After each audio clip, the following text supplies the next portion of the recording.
On the Choose to Think podcast, I will encourage and empower you to engage and optimize your best thought life in practical, meaningful ways so that you can live day by day in joy, peace, and God's purpose despite all externals. This is Victoria, and welcome back to the Choose to Think podcast. I'm so glad you're here. Hey there, Brain Changer. Today is one of those special bonus episodes recorded live on Clubhouse. Clubhouse is an audio chat, a drop-in chat app where you can come in on any phone. It's like you just like dialing a number, except you just click the app icon on your phone, and you can go into different clubs, which are all thematic, different themes and ideas, different business people, some for pleasure, some for fun. There are all kind of clubs over there, and you can drop in, enter a room, leave a room, say something, say nothing. It's all up to you. It's really a lot of fun. It's very engaging, and I love having these masterminds where I invite other Christians and other brain changers to come in and let's just unpack a particular topic. We've lately been talking about different mindsets, and that's really fun. But we have all kinds of just a variety of information that we're trying to give, trying to add value to your experience as you listen to the Choose to Think podcast. Sometimes we do lists like tips and tricks and actual takeaways that will help you in your journey to change your brain.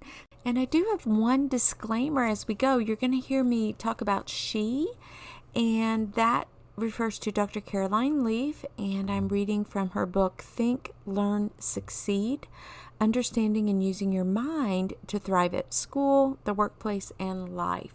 So you'll hear that, and also be aware that these Clubhouse episodes, I don't spend a whole lot of time on editing, so they're a little bit more raw, a little bit more edgy as far as the breaks and things like that. But the important thing is that I put this content out there, and hopefully you will be blessed in the process. So without further ado, let's jump in. The possible mindset is one where we always are considering other options.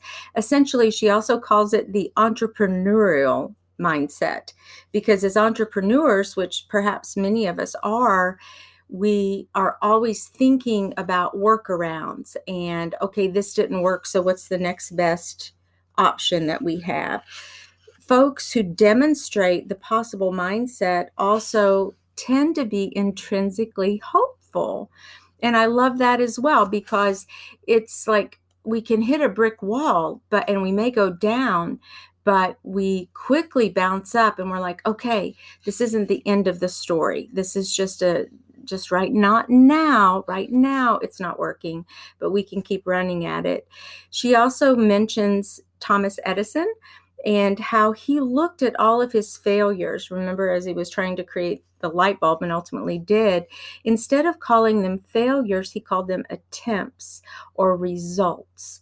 In other words, it wasn't a failure. It gave him information. It gave him a result about an attempt that he made. And so the quote failure was really just data coming to him and more knowledge to help him make better decisions as he moved forward. And I thought, oh my goodness, we can so apply that in our lives when we trip and fall, or when we think, okay, this is the best business idea I've ever had. I'm going to run for it and go for it. God, are you with me? God, am I with you? Am I following you? I'm trying, I'm doing my best. And then boom, it falls flat. We can step back up and begin to analyze that in a new way and not let it knock the wind out of us, but instead just be data for us, results for us, and information for us to help us kind of take another run at it. She talks about perseverance as well, and the importance of not letting our circumstances become excuses to keep us from succeeding in life. And, we just got to keep running the race, because we know that builds perseverance. And Rebecca, because you may need to go, I'd love to know your feedback on this possible mindset, or maybe you can share a time in your life when you have demonstrated that. Failure was a huge limiting belief of mine, because I always had the fear of failure, that I never measured up. And even though I knew who God said I wasn't believing it. And the part about failure, what I have changed that in is that I don't fail. I'm always learning. Because when I look at it as learning, then it changes it to be so positive as opposed to the word failure. You know, when I had to close my brick and mortar store in 2013 after having it for 25 years, and I'd been pouring my own personal money into it for 24 months before then, and I felt like such a failure that if I had been smarter, if I had understood things better, if, and and so my husband, my second chance husband, is the amazing man that he is, was explaining to me, you were not the failure. The economic situation of our town was a large part of that. And so you're learning that when situations change, when economies change, where do you need to pivot? And that's what I like to take away from that, is that I've learned that when things aren't going exactly as I'm hoping them to, I know, okay, this is the time to pivot and go to the Lord in prayer. And then I start journaling my thoughts about it, because I feel like that's when God is really speaking to me, is during that process. So that's really what came to my mind as you were talking about the things that you were sharing from her book. And I appreciate it so much. And I'm handing the mic back to you. I think in my experience personally, I stopped asking God why, because that particular question tends to start this negative feedback loop in my brain. But instead, I began to ask the Lord, what can I learn from this? And that's a little bit what you shared, Rebecca. It's that it's not a failure, or who cares even if it is, but the point is, what is God teaching me here, or what can I learn from this? Also, you mentioned the power of the pivot, and that dynamic is so important in terms of perseverance and running that race. It's that mental and emotional ability to not just stop dead in our tracks and not become so discouraged and overwhelmed with toxic thinking and our own put downs, or just our own. Sometimes I tell myself, I don't even care what you think, Victoria, I'm going with God on this. But in other words, when we can learn to pivot and just begin to look at things in a new way, that is that hopeful spirit kind of rising up within us. And that is that spirit that allows us to persevere and keep at it, and to recognize that we are learning and that it's not the end of the road. So thank you for your feedback. I love that, Rebecca. That's so powerful. And Shelby, I want to go to you next and just get some of your life experience on this mindset that says, with God, all things are possible. Because his spirit is within me, in me, and motivating me and guiding me, I'm not going to quit. I'm not going to give up.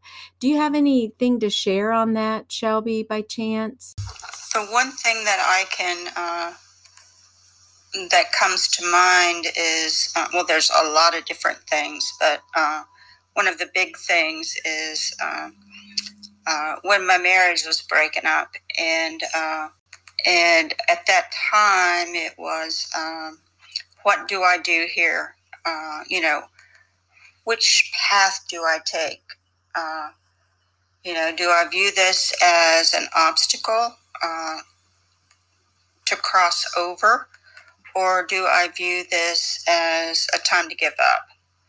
And I prayed about it, and it was like what came to my mind was go forward, but I had no clue how to go forward or where to go, where forward was.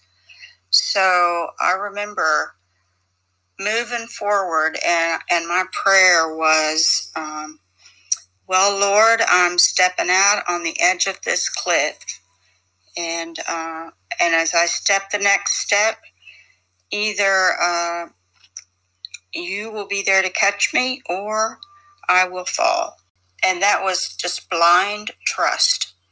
And he caught me every time. I mean, I would look back and think, wow, what an amazing God.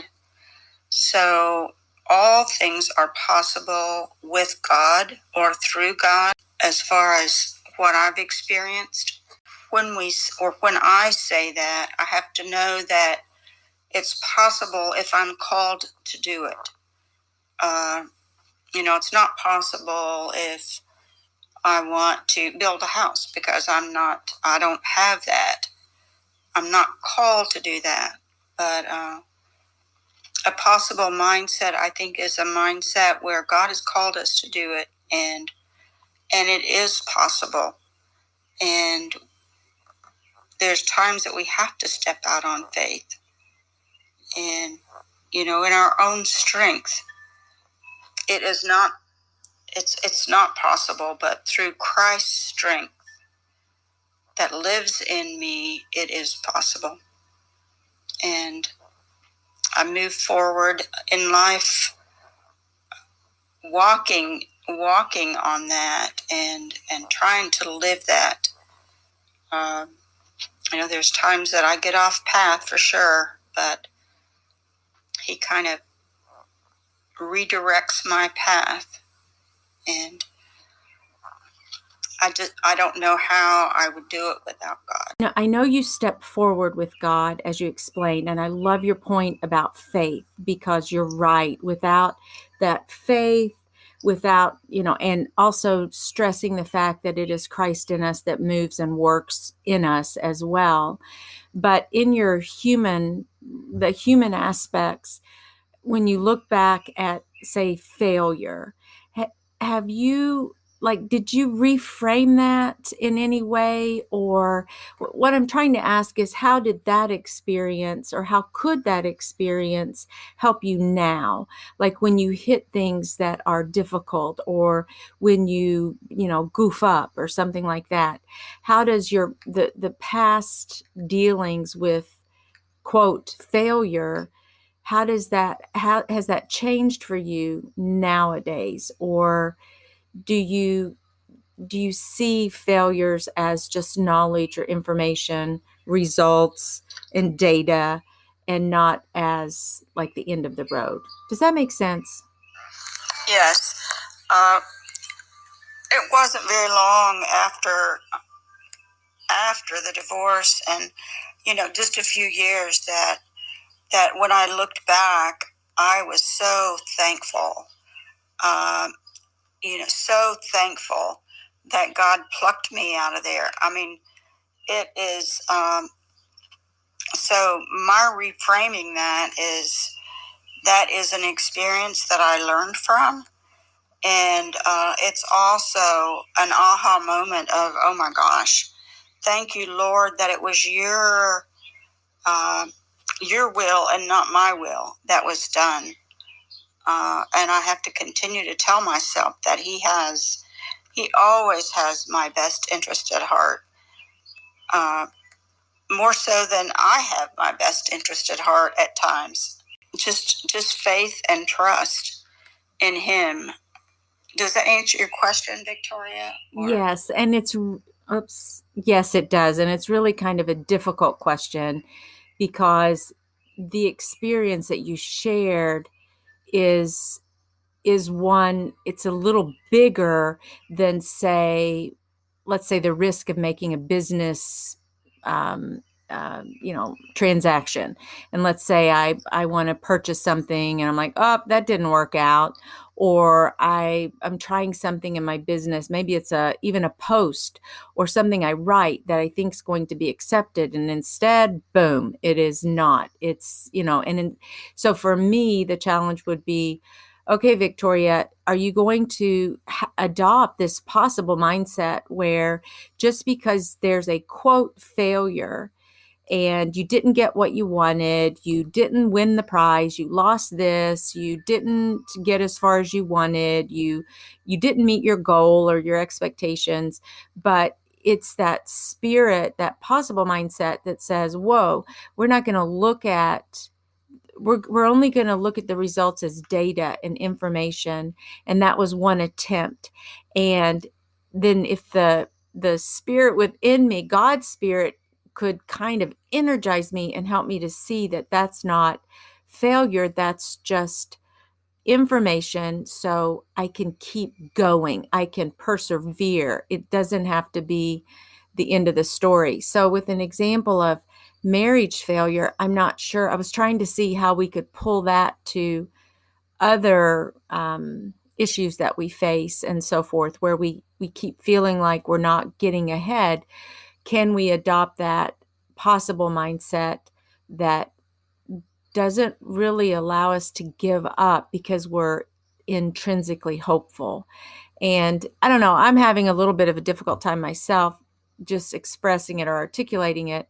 But I guess there are big life issues, and then there are smaller life issues. So I don't know, maybe I've just made a train wreck out of our conversation or something. I'm not sure, Shelby. And by the way, I love the birds in your background. Are you outside?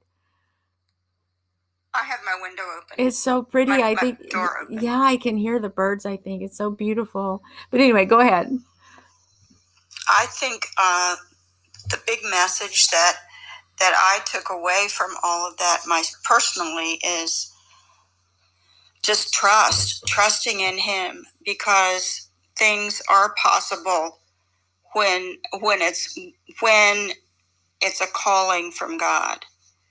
So whether it's a marriage that didn't work, whether it's a career, regardless of what it is,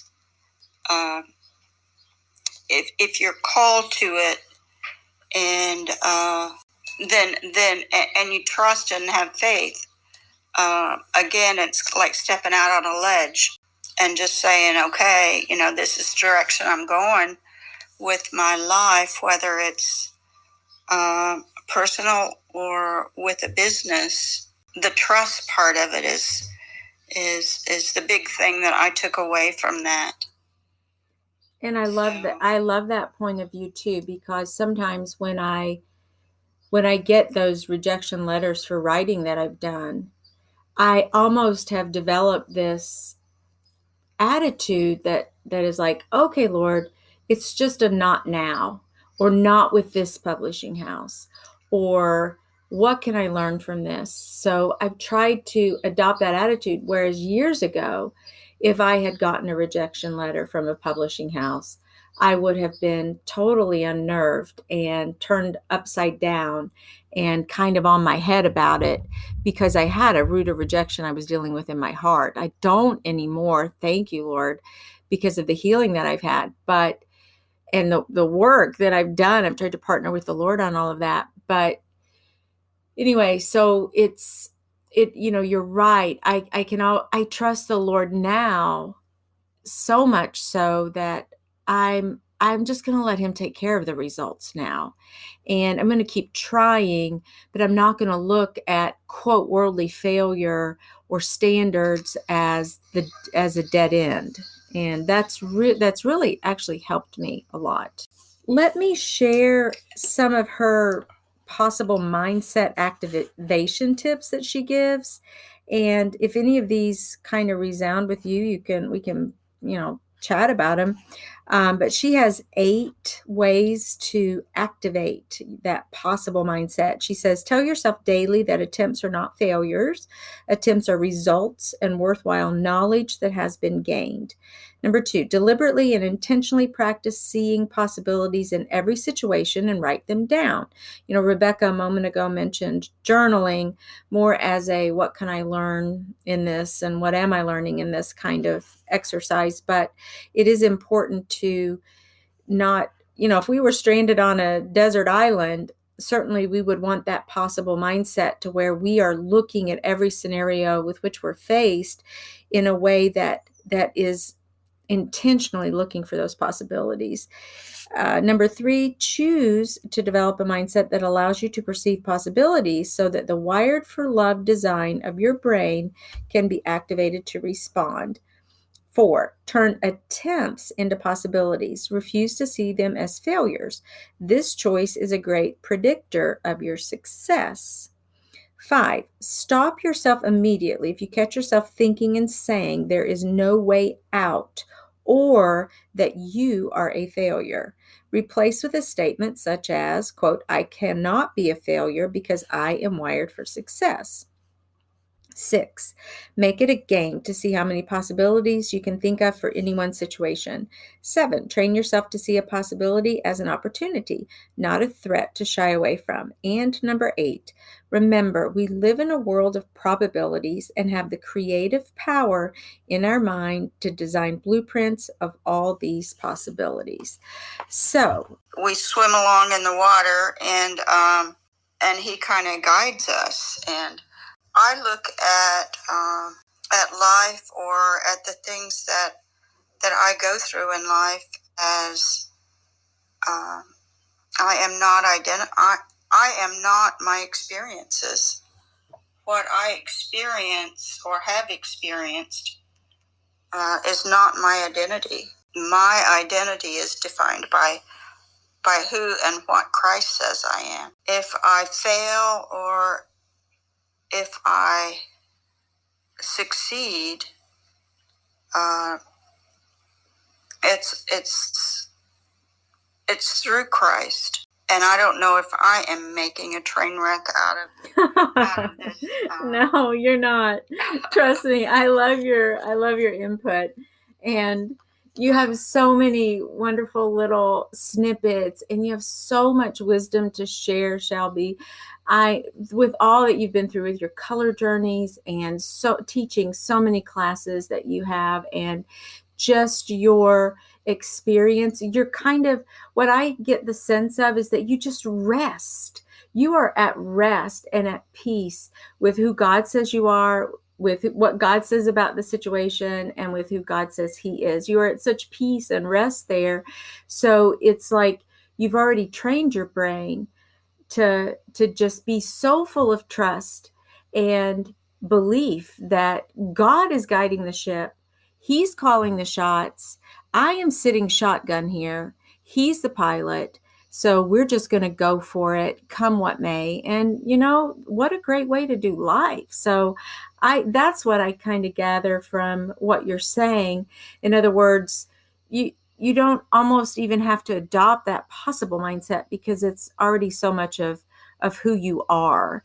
I guess we would all agree probably that entrepreneurial focus would require this kind of mindset. And I look back on my journey over the last couple of years, and I don't know that I've actually had, quote, failures per se. I've had struggles though, and I've had moments not knowing if, Lord, because I feel called for sure. And I know God's purpose and design for me is to write, to speak, to share my testimony, to help other women who may have gone through depression. I know those kinds of things. And to be an encourager, I feel very much called and led. I've been a teacher, a professor for 30 years. And so all of that fits very well with who God made me, my personality, and all of that. And I've come to look at, like, if I get a rejection for writing, as I was using that a moment ago, not to just hang it up and quit and to start telling myself bad things about me, but instead to just understand that God's in control, and I'm going to put forth my best work and do my very best, but it's not always going to turn out the way I think that it should, or hope even that it should.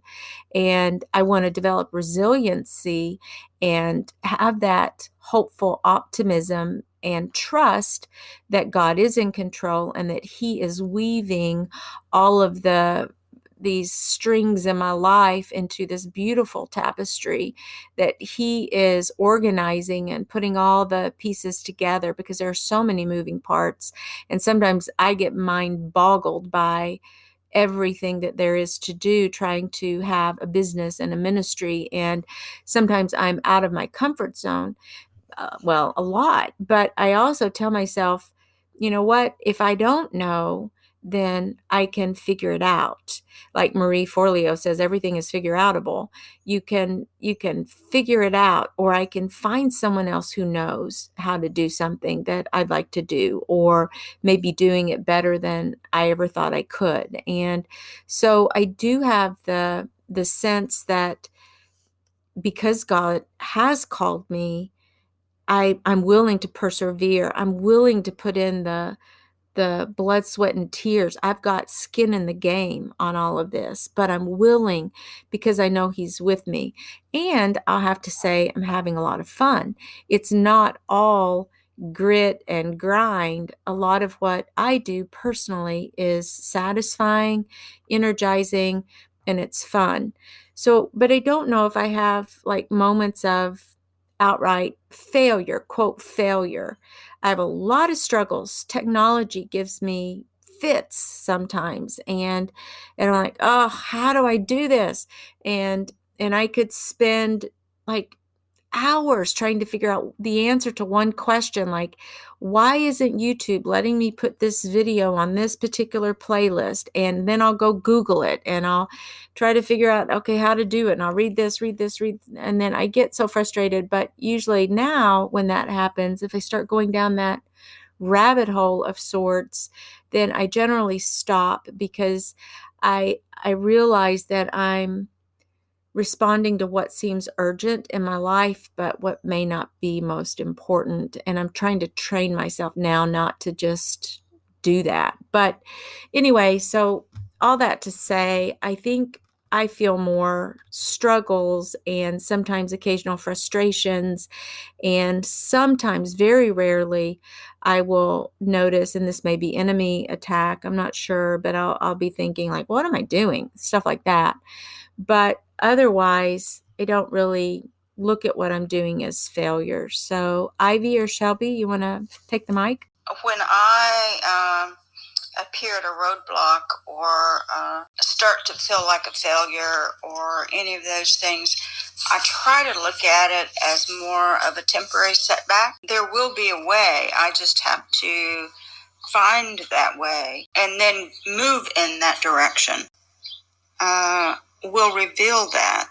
I just have to stay in touch with him, and it's just a temporary setback. I just have to refocus on the goal or on the direction or what's really important to me, and keep that passion fueled inside of me. I think as a human, we all, or I do anyway, sometimes it's like, when the enemy speaks, it's like, you are such, who says that you're qualified to do this, or any of those things that the enemy tries to whisper. Then I just have to keep my focus and keep moving forward with the possible mindset. I love those messages that you read, Victoria. Those are really good. If we have the toxic thought, for example, I am a failure, like you said, Shelby, that is not truthful. It is not what God says. We may think that. So the task then becomes bridging the gap between saying, I'm not going to say that anymore. I'm not going to engage that thought anymore. Lord, help me to believe the truth of what your word says about me. Because sometimes we can say things, but that doesn't necessarily make them true. Just because I say, oh, I am a success in your eyes, God, I can say that, but maybe I don't really believe it. But even there, God will step in and help us with any area of unbelief that we have. Because sometimes what I think, I may not believe. So it's this intricate little combination of our thoughts and our beliefs. And they're a powerhouse when they're both truthful, when they're both aligned with with what God says. So I try to look at life as I go forward with, does my mind line up with my heart? When that's out of alignment, we sure know that. That's very evident. But when our mind and our spirit is in alignment, it's almost like you can move so easily, in that situation. It's almost like doors just open and you can walk through. And one of the other things that I want to say, Victoria, is you are an amazing life coach. You have taken this wee mini tribe under your umbrella and certainly have shown a reflection of Christ in everything that I have seen that you have provided for the Wee Mini tribe. And thank you so much. Oh my goodness, Shelby. Thank you. That I'm a little bit teary-eyed because words are so powerful, and your words just really, really, really did bless me. When I appear on other podcasts, they usually at the very end, they're like, Victoria, do you have anything else to say to our audience or to our listeners? And I always try to turn it back to the person who's actually doing the interviewing and the one who's working behind the scenes on the podcast. And I try to bless them with my words. And unwittingly or unknowingly, that's exactly what you did, Shelby. Right now is you said something that really blessed my heart. So I appreciate that. I really do thank you from the bottom of my heart because, that means a lot to me. So thank you. And my goodness, we have this wee mini tribe. It's just like maybe 3 or 4 of us. And we're all trying to, we just chat and hold each other accountable and encourage each other as to our business adventures. But of course, because we're Christians, we're also talking about life and sharing prayer requests and things like that.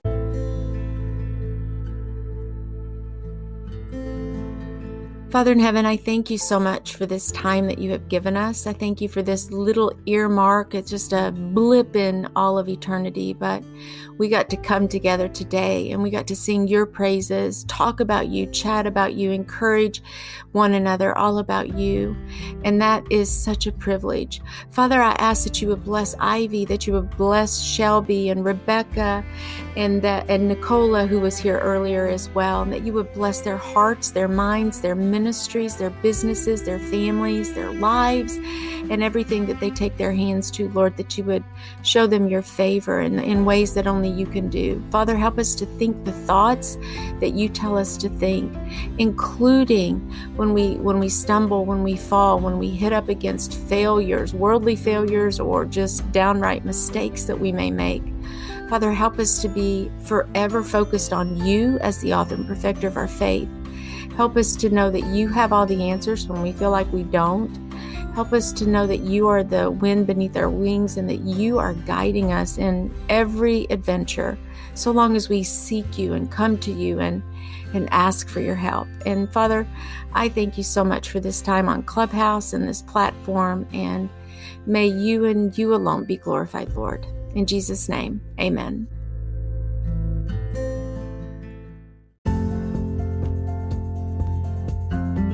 Dear listener, it is a scientifically proven fact that if you subscribe, rate, and write a 1-sentence review of this show on Apple Podcasts, or if you make a favorite wherever you listen, or if you text or email your favorite episode link to a friend who it really would encourage, or if you simply share it on social media, tagging me when you do, I will love you forever. Seriously, I will. I really need your help, and I truly appreciate your support. And please stay in touch. Opt in over on my website at victoriadwalker.com. You'll see all kinds of neat things I'm doing over there as I aim to serve you, like writing books, holding challenges, and running online courses and offering coaching. Get your 60-minute free clarity call now. Remember, I call myself America's #1 thought coach for a reason. And finally, if you want to see some really cool Choose to Think t-shirts and other merch, just visit the Choose to Think store, and that's with the number 2 at spring.com. And until next time, Dios primero y que Dios te bendiga. Ciao.